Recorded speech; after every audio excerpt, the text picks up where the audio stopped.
నమస్తే, నేను మీ మాధురి. ఈరోజు మనతో పాటు ఉన్నారు ఉదయ్ భాస్కర్ గారు, సైకాలజిస్ట్. నమస్తే సార్. నమస్తే అన్న. సార్, ఒడిదుడుకులతో వెళ్తున్న బండి ఎప్పటికైనా పడిపోతుంది, కేర్ఫుల్గా వెళ్ళాలి అని చెప్పి అంటూ ఉంటారు. అసలు ఈ అబ్స్టాకల్స్ అనేవి మనిషి అధిగమించగలడా? ఎలాంటి సిచ్యువేషన్స్లో దీన్ని అధిగమించవచ్చు? అబ్స్టాకల్స్ని అసలు మనిషి అధిగమించడానికి ఎలాంటి కృషి చేయాల్సి ఉంటుంది? ఓకే, మీకు ఒక చిన్న కథ చెప్తానండి. ఇక్కడ నేను ఒక చేపలు పట్టేవాడు ఉండేవాడు గతంలో. ఆయన ఏంటంటే తన జీవితకాలంలో ఎప్పుడు ఎక్కడైతే వెళ్తూ ఉంటాడో అదే ఏరియాలో తన వల వేసేవాడు. డిఫరెంట్ రకరకాల చేపలన్నీ కూడా ఆయన వలలో పడేవి తీసుకుని వచ్చేవాడు. అందులో ఒకసారి ఏంటంటే ఒక 4-5 చేపలు మాత్రం కొంచెం కొత్త రకం పడినాయి అనమాట ఫస్ట్ టైం. సో ఆయన చూసి ఆశ్చర్యపోయాడు. ఆ చేపలు చాలా టేస్టీగా ఉన్నాయని నెక్స్ట్ టైం వచ్చేవాళ్ళు కూడా, అంటే వాళ్ళు అతనికి ఉన్నటువంటి కస్టమర్స్ ఎవరైతే ఉన్నారో అవే కావాలి అనవటం చూశాడు అనమాట. సో అదే ఏరియాకి వెళ్ళాడు. ఈసారి స్పెసిఫిక్గా అటువంటి చేపలనే కోరుకునే విధంగా లేదా పట్టుకునే విధంగా ప్లాన్ చేసుకొని అటువంటి వాటిని తీసుకొచ్చాడు. అలా కొన్ని నెలల పాటు గడిచింది. తర్వాత ఏంటంటే దాని నెంబర్ తగ్గిపోతుంది, సైజ్ తగ్గిపోతుంది అనమాట. సో ఇంకో దగ్గరికి వెళ్ళిపోవాలేమో, మళ్ళీ నాకు బిజినెస్ అంతా దెబ్బతింటుంది, సరే ఏం చేయాలా అని ఆలోచిస్తున్నప్పుడు ఆయనకు ఒక ఆలోచన వచ్చింది. అరే, నా ఇంట్లోనే పెద్ద బావి ఉంది కదా వెనకాతల, సో దీన్ని నేను అక్కడ పెంచుకుంటే, ఈ బ్రీడ్ ఏదైతే ఉందో దాన్ని నేను పెంచుకోగలిగితే నేను ఇంకా ఎక్కువ మార్కెటింగ్ చేసుకోవచ్చు, ఇంకా ఎక్కువ బిజినెస్ చేసుకోవచ్చు కదా అని చెప్పేసి అక్కడికి వెళ్ళి ఆ చిన్న చేపలు ఏవైతే ఉన్నాయో అందులో పడేస్తాడు. అందులో ఉన్నటువంటి ఒక చిన్న చేప పిల్ల మొత్తం ఆ నుయ్యి ఏదైతే ఉందో ఆ బావి చుట్టూ, ఒక పెద్ద బావి అది, దాని చుట్టూ కూడా చాలా స్పీడ్గా ఈత కొడుతూ తిరుగుతూ ఉందన్నమాట. అయితే అందులోనే ఎప్పటి నుంచో స్వస్థలం నాది ఇదే అన్నట్టుగా ఒక పెద్ద కప్ప ఒకటి ఉంది. ఓకే. ఆ కప్ప ఏంటంటే చూసింది ఒక్కసారి దాని దగ్గరికి వెళ్ళి, అరే తమ్ముడు ఒకసారి ఆగని చెప్తున్నాను. అంటే అది ఆయాసపడుతూ ఆ చేపపిల్ల అంటుందన్నమాట, అన్న ఇక్కడ నుంచి బయటపెట్టడం ఎలా అన్నాను. ఏంటి నీ ఆవేశం ఏంటి అసలు? ఇప్పుడే కదా వచ్చావు, హ్యాపీగా మనం ఫుడ్ పాడేస్తూ ఉంటాడు, తినేసి హ్యాపీగా పడుకొని నీ జీవితం ఎన్ని రోజులు అయితే ఉంటుందో అన్ని రోజులు నువ్వు ఇక్కడే బతకొచ్చు కదా, ఎందుకంత ఆవేశపడిపోతున్నాను అని.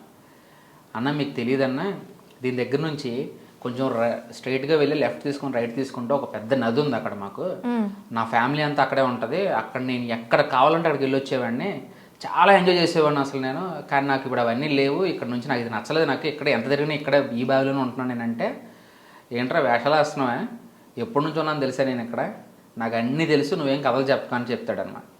అన్న ఒక పని చేయనన్న, మీరు ఒకసారి వెళ్ళి చూసి రండి, ఆ తర్వాతైనా నాకు మార్గం చెప్పండి అని చెప్పి ఆ చేప పిల్ల ఈ కప్పను అడుగుతుంది అన్నమాట.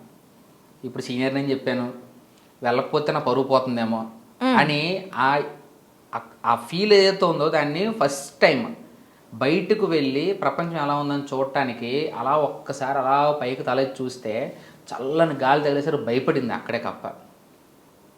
కానీ వెనక్కి వెళ్తే మళ్ళీ పరుగు పోతుంది. సో ముందుగా వెళ్ళాలని డిసైడ్ అయ్యి ఫస్ట్ టైం ఆ కప్ప ఆ నుయ్యిలో నుంచి బయటకు వస్తుంది. ఆ చెప్పిన దారిలోనే స్ట్రైట్గా వెళ్ళి లెఫ్ట్కి వెళ్ళి రైట్కి వెళ్తే అక్కడ నది వస్తుంది. పారే నదిని చూడటం అదే ఫస్ట్ టైం దానికి. సో దాంట్లో దూకితే చచ్చిపోతానేమో అని భయం, కానీ మళ్ళీ అదే తలంపు, ఏమని వెనక్కి వెళ్తే మళ్ళీ పరుగు పోతుందని. ఒక్కసారి డేర్ చేసి ఆ ఒక్క స్టెప్, ఆల్రెడీ ఇంత దూరం వచ్చాం కాబట్టి ఇంకొక స్టెప్ తీసుకుంటానని చెప్పి మళ్ళీ అందులో దూకుతుంది అనమాట. చూస్తే దానికి ఎప్పటికీ పరిచయం లేనటువంటి ఎన్నో జీవచారాలు అందులో కనిపిస్తాయి. చాలా హ్యాపీగా తిరుగుతూనే ఉన్నాయి, అటు ఇటు ఎంజాయ్ చేస్తుంటే కనిపిస్తుంది అనమాట. దాని జాతి కూడా కొన్ని అందులో కనిపిస్తూ ఉంటాయి. సో నేను ఇన్ని సంవత్సరాలు ఆ నూతిలో ఉండి అలా ఉండిపోయాను అనమాట అని చెప్పి మళ్ళీ వెనక్కి వస్తుంది. వెనక్కి వచ్చి వీళ్ళ ఫ్యామిలీ అందరినీ తీసుకుని వెళ్తుంది. అప్పుడు చేపలు అడుగుతుంది అనమాట, ఏంటన్నా నాకు దారి చెప్పండి అంటే, సారీ అమ్మా, దీనిలోనికి రావటమే కానీ మళ్ళీ బయటికి వెళ్ళటం అని నీలాంటి చేపలకి అయితే కుదరదు. సో అయితే వాడి చేతిలోనో లేకపోతే ఈ నూతిలోనో చనిపోవాలి తప్పితే ఇంక వేరే ఆప్షన్ లేదు. కానీ నాకైతే ఆపర్చునిటీ ఇచ్చావు, మంచి ఆప్షన్ చూపించావు కాబట్టి నీకు మాత్రం గ్రాటిట్యూడ్ చెప్పుకుంటున్నాను నేనని చెప్పి వాళ్ళ ఫ్యామిలీని తీసుకుని అది వెళ్ళిపోతుంది అనమాట. సో ఇక్కడ అబ్స్టెకిల్స్ అనేవి కప్ప ఎప్పటి నుంచి ఫీల్ అవుతుందంటే పుట్టిన దగ్గర నుంచి దానికి లేదండి, పుట్టిన దగ్గర నుంచి చాలా కంఫర్ట్గా ఉంది అది. దానికి అన్ని ఫుడ్ వస్తుంది, హ్యాపీగా తింటుంది, అదే నూతిలో ఉంది, ఇంకా ఫ్యామిలీ ఉంది, అంతా హ్యాపీగా జరిగిపోతుంది. సో అబ్స్టకిల్స్ ఏం లేవు, గ్రోత్ అనేది కనిపించదు ఇంకా. అంటే జీవితం జీవించడం వేరు, జీవితాన్ని జీవించడం వేరు. ఓకే. జీవితంలో అలా గడిపేయడం వేరండి.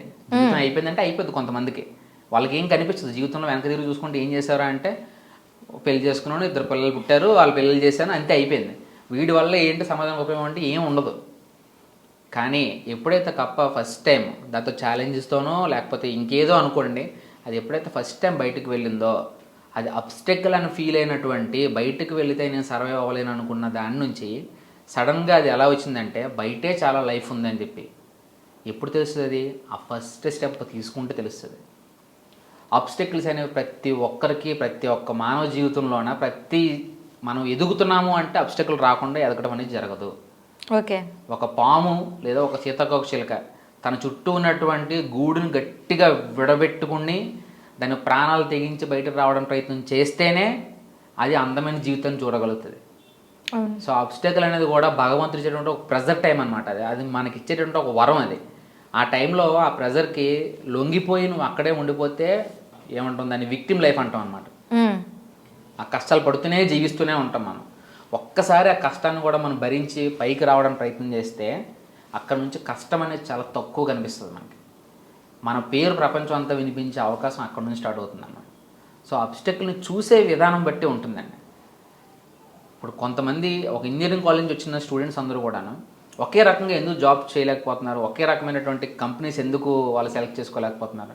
సో అబ్స్టెకల్స్ అనేవి వాళ్ళు చూస్తూ ఉంటారు. నేను గూగుల్కి సెలెక్ట్ అవును, నేను యాపిల్కి సెలెక్ట్ అవును, అమెజాన్లో తీసుకోరు, నాకు నా క్యాపబిలిటీ అంత లేవు, ఇలాంటివన్నీ చూస్తూ ఉంటారు అన్నమాట. సో ఇవన్నీ అబ్స్టెకల్స్. ఎక్కడున్నాయి అవన్నీ? వాళ్ళ మైండ్ సెట్లో ఉన్నాయి. Just try. ఈవెన్ కాలేజ్ నుంచి బయటికి వెళ్ళి జస్ట్ ఐఐటి నుంచి ఐఐఎం నుంచి కాకుండా కూడా గూగుల్లో పనిచేసే వాళ్ళు చాలామంది ఉన్నారండి. ఎందుకని అంటే they tried and they succeeded. So ఒక ప్రయత్నం ఏదైతే ఉందో అది మీ అబ్స్టెకల్ని మీకు పాత్వేలా మీ స్టెప్పింగ్ స్టోన్ లాగా పనిచేస్తుంది అనమాట. సో ప్రయత్నమే లేకపోతే అది అబ్స్టెకల్ ఎప్పుడు కూడా అలా బ్లాక్ లాగా మనకు కనిపిస్తూ ఉంటుంది. సో వన్స్ క్రాస్ అయితే కదా మనకు లైఫ్ అనేది తెలిసేది. సో ఆ ఒక్క స్టెప్ తీసుకొని మాత్రం నేను సలహా ఇవ్వగలుగుతాను. Okay. 1 step is change everything అంటారు. Yes ma'am. థ్యాంక్ యూ అండి. Thank you.